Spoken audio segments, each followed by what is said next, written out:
রামনগর 12 নম্বর রাস্তার পাশে বেশ কিছু ওষুধের সন্ধান মিলে রবিবার অর্থাৎ সরস্বতী পূজার সাত সকালে।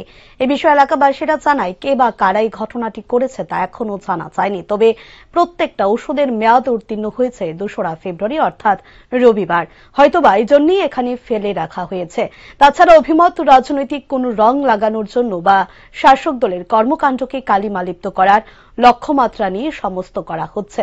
সর্বশেষ এলাকাবাসীরা সংবাদ মাধ্যমের মধ্য দিয়ে তার সুষ্ঠু তদন্তের দাবি রাখে সরকারের কাছে। ঘটনা হচ্ছে আমার বাসা এখানেই সামনে। তো সকালবেলা একটা ফোন আসলো যে তারপর এখানে অনেকগুলি ওষুধ ফেলে রেখেছে কে বা কারা, রাতের অন্ধকারে কোত্থেকে আসলো। তারপর সঙ্গে সঙ্গে তাদেরকে বললাম যে তোমরা এখন তো আজকে সরস্বতী পুজো, সবখানেই ব্যস্ত আছে সবাই, তোমরা সংবাদ মাধ্যম এবং ইলেকট্রনিক মিডিয়াগুলোকে আগে জানাও, ওনাদের মাধ্যমে সরকারের দৃষ্টি আকর্ষণ করো একটু। ঘটনা হচ্ছে এটা একটা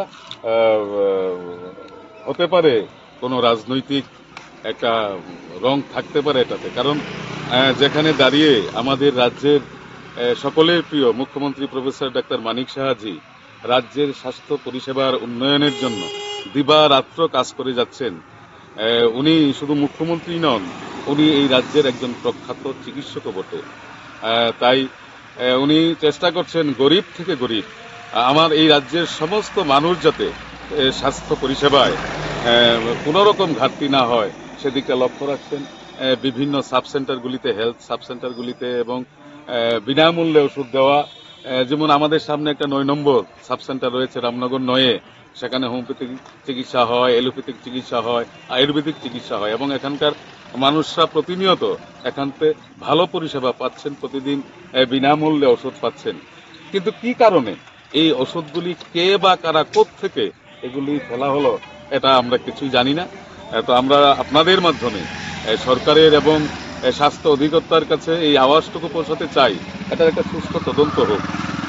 কারণ আমাদের মুখ্যমন্ত্রীজি যখন প্রধানমন্ত্রীজির দিশা নির্দেশিকা নিয়ে এই রাজ্যকে, ত্রিপুরা রাজ্যকে অগ্রগতির দিকে এগিয়ে নিয়ে যাচ্ছেন, সেই প্রেক্ষাপটে দাঁড়িয়ে উনাকে কালিমালিপ্ত করার একটা ছোট্ট করে হলেও এটা একটা প্রয়াস।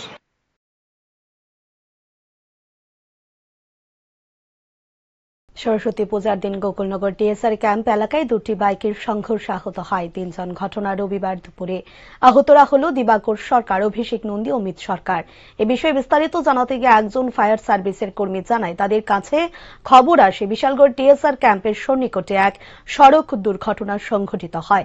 সেখানে তৎক্ষণাৎ তারা ছুটে গিয়ে দেখতে পায় 2টি বাইকের মুখোমুখি সংঘর্ষে হয় আর তাতে আহত হয় 3 জন। তাদেরকে তৎক্ষণাৎ উদ্ধার করে নিয়ে যাওয়া হয় বিশালগড় মহকুমা হাসপাতালে। তবে জানা যায় অভিষেক নন্দীর অবস্থা আশঙ্কাজনক দেখতে পেয়ে তাকে আগরতলার জিবিপি হাসপাতালে রেফার করে দেওয়া হয়।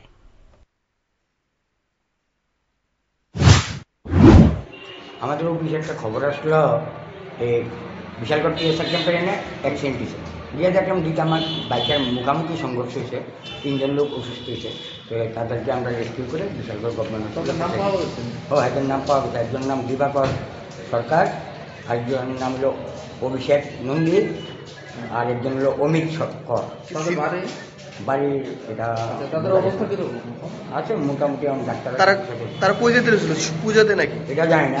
ওইখানে আমরা অ্যাক্সিডেন্ট অবস্থা দেখার সঙ্গে সঙ্গে আমরা বাইক ওইখানে আছে। বাইকের নাম্বার জানা গেছে? বাইকের নাম্বার হলো, একটার নাম্বার হলো TR07C7546 আর 49, আর একটা TR01T57421।